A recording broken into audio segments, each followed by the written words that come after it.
de conversar, de invitar a esta mesa a Jorge Eduardo Román Morey. Él fue embajador peruano en la Santa Sede, conoce mucho del protocolo que toca en este momento, pero además tuvo en más de una ocasión una mano estrechada con el Papa Francisco, probablemente un diálogo. Embajador Román Morey, le agradezco mucho su tiempo. Muchísimas gracias además por conectarse. Estamos ante un evento que va a ser seguido por millones de personas en todo el mundo, ¿verdad? Buenas noches, Santiago, y buenas noches a toda la audiencia de tu programa. Muchas gracias por la invitación. Efectivamente, este es un evento único, ¿no? Hay que catalogarlo así, es un evento mundial. Atraerá los ojos de millones de televidentes que van a seguir paso a paso la despedida del Santo Padre, el Papa Francisco, el Papa de todos, un Papa querido, y que hoy día lo lloran millones de fieles y creyentes. Estábamos viendo las imágenes del ingreso del féretro a la Basílica de San Pedro y cómo las filas de las personas, de los turistas, de los habitantes de la ciudad de Roma comenzaban a rendir su homenaje. Ujú. Acabamos de enterarnos de que ante tal magnitud de personas en cola han decidido dejar abierta la iglesia a las 24 horas. No van a cerrar y van a seguir recibiendo esta enorme cantidad de fieles que, como vemos, ni siquiera tienen tiempo de orar. Pasan delante del féretro, es una mirada, una breve conexión personal con el Papa y seguir el camino porque atrás de él vienen muchísimas más gentes. Ujú. Ahora, estamos efectivamente ante un hecho histórico, ante un evento que toca especialmente a nuestra región, ¿no? Hoy día escuchaba al canciller hablar de presencia confirmada de por lo menos unos 30 líderes políticos de la región. Digamos, ¿cómo toma este hecho, ¿no? De que Latinoamérica responda así de inmediato a la situación de ver partir a Francisco, primer papa sudamericano, ¿no? Estamos hablando de una figura que caló especialmente en la sociedad de habla hispana, ¿no? Hay que entender que todo esto se enmarca dentro de un estricto ceremonial de protocolo vaticano. A pesar de que el Santo Padre, en su último documento hecho público hace poco, una vez fallecido él, lo que se ha llamado un testamento, señalaba su intención de que se simplificara los ritos vinculados a las exequias de un pontífice. Estos tienen más de 350 años de uso, ¿no? A mí me tocó, estando como embajador allá, participar en las exequias de Benedicto, pero fue un caso diferente Claro. porque Benedicto era un papa emérito y había otro papa presente en el entierro de este papa. Eso ha sido singular. No ha habido otra escena así.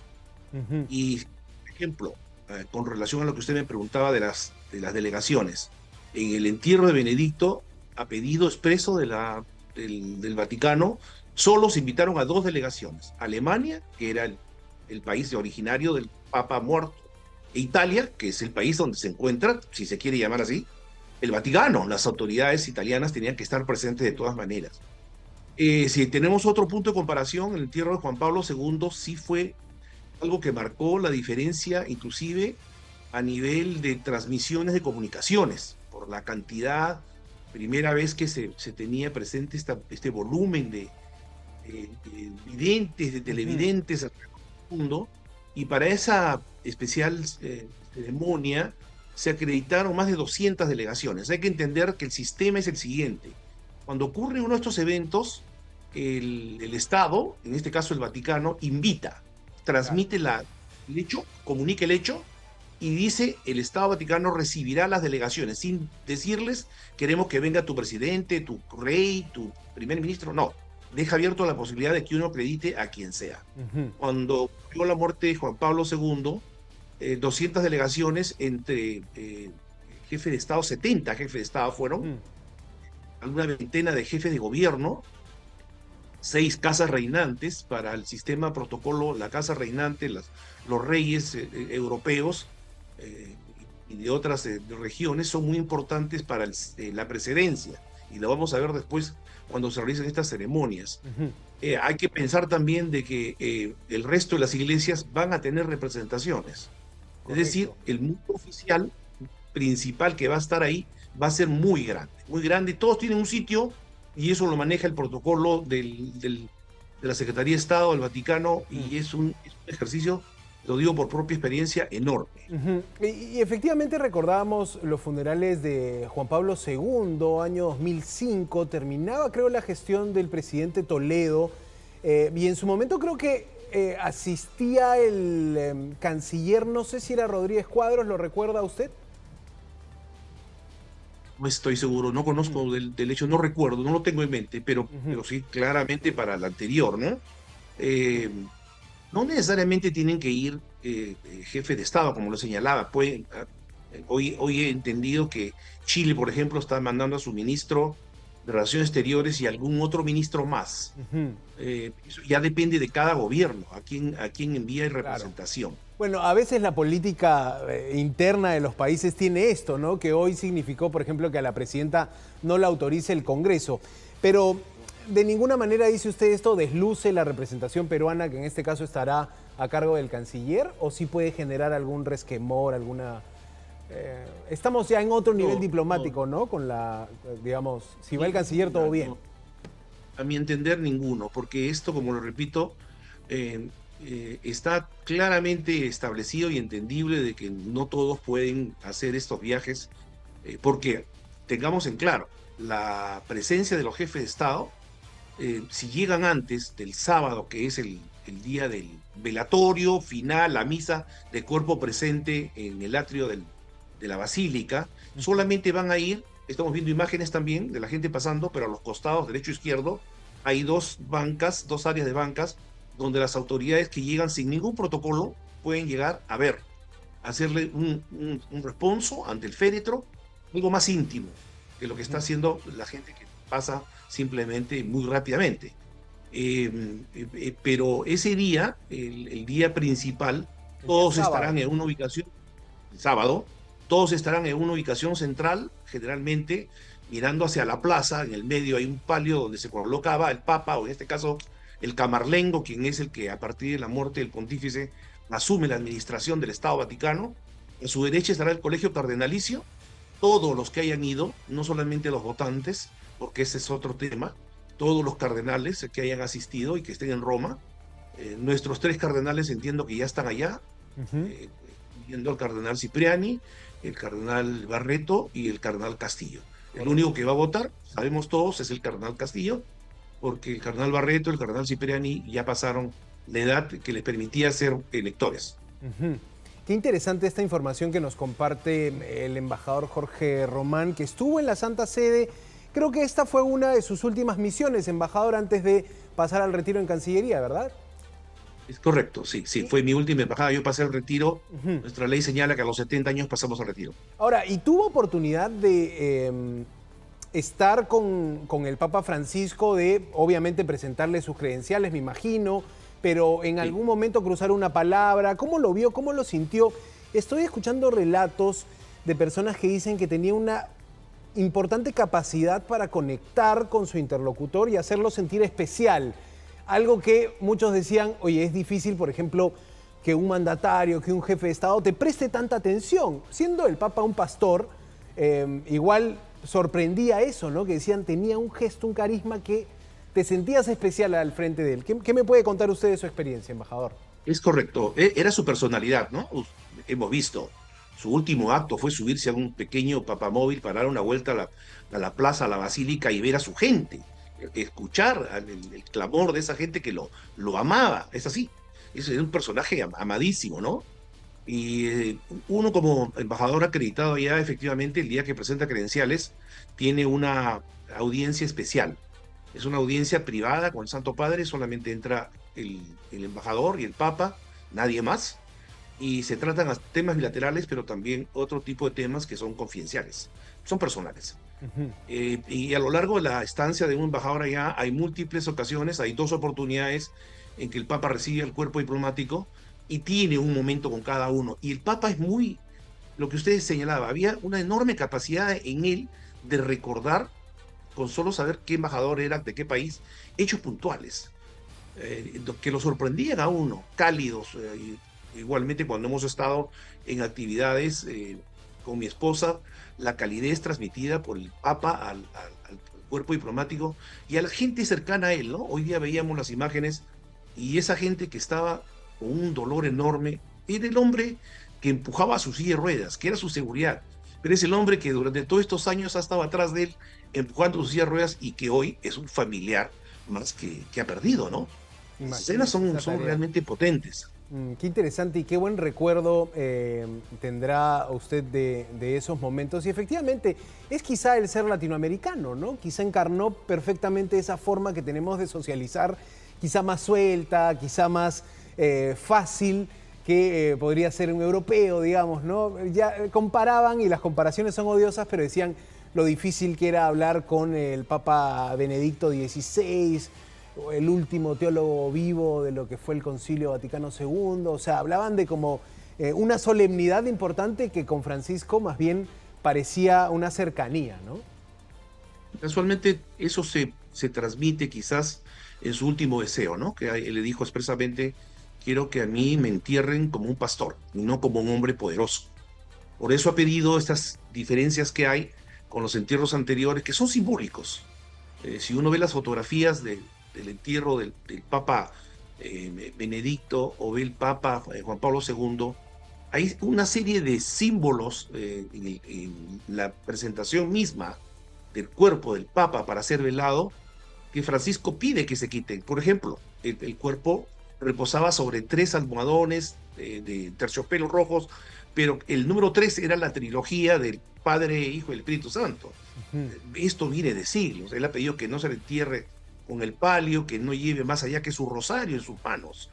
Sus manos lleva solamente su rosario, sí se incluirán otras partes importantes que tienen que preservarse, como por ejemplo colocar dentro del ataúd monedas conmemorativas de su pontificado, se coloca un pergamino que lleva un resumen de sus encíclicas y de sus principales obras y viajes. Ahí vemos que ese es el solo ataúd que ha pedido Francisco y ya no los 3 tradicionales, el de madera, el de plomo y otro encima, ¿no? En realidad el de plomo es para sellar el cuerpo y preservarlo, ¿no? Además ha pedido, como ya sabemos todos, y esto es único, que lo entierren a él fuera de la Basílica de San Pedro. Todos los papas están enterrados en la cripta. Ahí uno visita como turista y puede ver todas las tumbas. Él ha pedido que lo entierren en la Basílica Mayor Santa María la Mayor se llama, ¿no? Es una de las 4 basílicas, si bien no está dentro del Vaticano, es territorio extraterritorial del Estado Vaticano y goza con todas las prerrogativas que ello le da. Pero el Papa escogió, y esto se hizo público también el año pasado en una entrevista que él dio, fue a visitar la basílica y escogió un depósito que encontró donde se guardaban equipos, materiales, crucifijos, candelabros que se utilizaban en las misas. Y pidió expresamente que en esa esquina, ahí se le coloque su tumba al suelo con una sola inscripción, Francisco. Una humildad enorme, ¿no? Claro, gestos, ¿no? Simbología también, Símbolos, mensajes, sí. ¿no? Mensajes que pasan por eso, por este Papa que quiso romper con el sobreadorno, la pompa que a veces acompaña y puede generar una distancia. Quizá esa distancia la cortó Francisco pidiendo todos estos cambios que usted bien nos menciona. Ahora, embajador, entramos a un momento también que llama mucho la atención, no solo del mundo católico, del mundo en general, porque la Iglesia elegirá a su líder universal en este cónclave. De hecho, me ha parecido interesante que el cine incluso nos ha dado una gran muestra adaptando un guión de la ficción, con esta película que terminó ganando un Oscar, sobre cómo los cardenales entran en una etapa de convencimiento espiritual, pero también de ir filtrando nombres ellos mismos. Aquí me salta la pregunta de si la Iglesia seguirá un poco el legado de Francisco o quizá elegirán tomar un camino más moderado, ¿no? Cuando llegan cada vez más análisis de un pontificado muy reformista, un pontificado que incluso en algunos momentos pudo causar algo de confusión en una parte del mundo católico. ¿Qué cree que pueda pasar, digamos? ¿Estamos ante un momento determinante de la Iglesia, continuar el legado o, no sé, ceñirse a un pontificado más moderado, más conservador? ¿Cómo lo ve usted? En realidad, lo que ocurre dentro de un cónclave es un misterio. Y solo lo saben quienes han estado allí. Yo he conversado con cardenales que no te llegan a contar, porque es hay un juramento de... Secreto no, profesional, si quieren, ¿no? si se quiere llamar así, un secreto de confesión, si quiere ser. No te transmiten, pero sí son elementos conocidos. Lo que ocurre en estos días es público. Hoy señalaban, ya habían llegado 103 cardenales a Roma, no necesariamente los electores, porque en estas conversaciones previas participa todo el colegio cardenalicio. Hemos visto que está presente el cardenal Cipriani y el cardenal Barreto, quienes no votan, pero participan en este conversatorio previo que empezó hoy, mañana.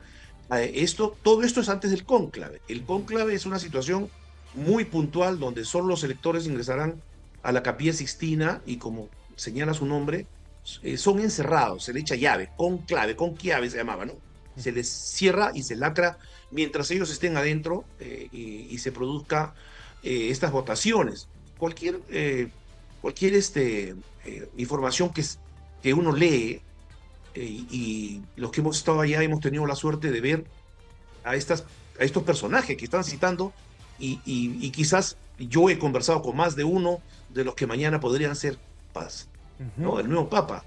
Y eso ha sido así por nuestro trabajo, porque el contacto con los cardenales a cargo de los dicasterios era constante por la relación bilateral y por lo que ellos constantemente están en vinculación con el cuerpo diplomático.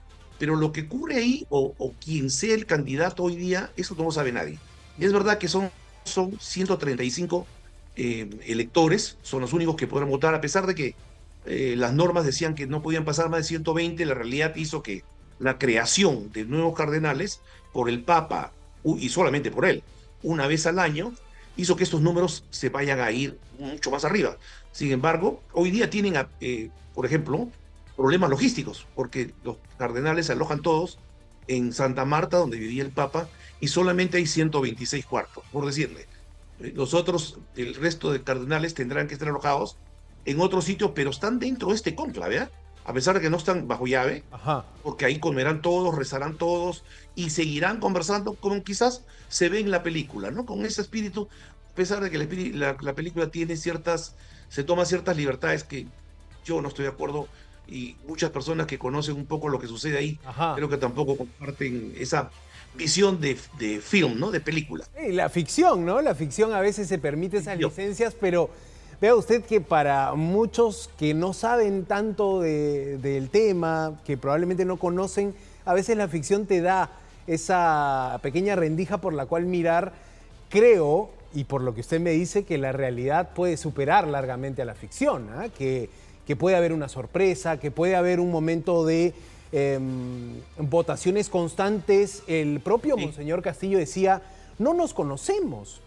Sí. El arzobispo de Lima participará por primera vez dentro de un cónclave y decía, no nos conocemos, ¿cómo será ponernos de acuerdo? Él mismo se interpelaba así y como confesaba un poco entre nervios y entre una curiosidad natural de cómo irá a ser esta reunión de obispos, ¿no? Entonces, por ese lado sí creo que la realidad puede sorprendernos y quizá una elección sorpresiva como la de Francisco pueda darse de nuevo. Eso ya está en el nivel de la especulación, ¿no? Bueno, hay informaciones que se conocen sobre elecciones anteriores, como por ejemplo la del Papa Francisco. Se dice que cuando eligieron a Benedicto, el contrincante principal era Francisco, ¿no? Y que cuando lo eligen a Francisco, tardan hasta 5 oportunidades para llegar a ponerse de acuerdo todos y llegar a un consenso, ¿no? Seguramente lo que hemos visto en la película y lo que se sabe, no hay que olvidarnos que los que están ahí son hombres, finalmente, visten el rojo. Correcto. No son hombres, ¿sí? Dirigen su área en la iglesia, y los elementos que van a ver acá dentro de la elección, de una cabeza, si bien es la cabeza del de la Iglesia Católica es la cabeza del Estado Vaticano, ¿no? Y aquí van a pesar muchos factores que ellos tienen que tomar en cuenta del hombre que va a dirigir las rutas de la Iglesia como Francisco la dejó. No hay que olvidarnos que el Papa Francisco, en la creación de cardenales, de los 135, más de 80 han sido nombrados por él. Se dice crear, esa es la palabra, fueron creados por Francisco. Y eso da una cierta idea de que ellos podrían ser la continuidad de las obras de Francisco. Hay que ver, por ejemplo, cosas que hizo como encumbrar a las mujeres. Esto era impensable en un grupo tan cerrado, de tanto machismo. El propio Papa Francisco lo decía, ¿no? Pensar de que una mujer pudiera tener un cargo. Él a los dicasterios les bajó el nivel, antes eran solamente cardenales, y les bajó el nivel para que sean ocupados por laicos o por mujeres. Hoy el gobernatorato, la gobernación del Vaticano, es ocupado por una religiosa. Correcto. Y vemos la importancia que le ha dado el Papa a ciertos elementos que creo que tienen que tener continuidad. Qué interesante esto. Los dicasterios son como los ministerios, ¿no? Estos brazos ejecutivos de la Santa Sede, que normalmente los lideran cardenales, pero usted nos dice, Francisco quiso poner a laicos, incluso no consagrados, pero también a personas religiosas y sobre todo a mujeres, ¿no? Muy interesante la conversación. Le agradezco mucho, embajador Román Morey, quien estuvo en la Santa Sede liderando la misión diplomática peruana.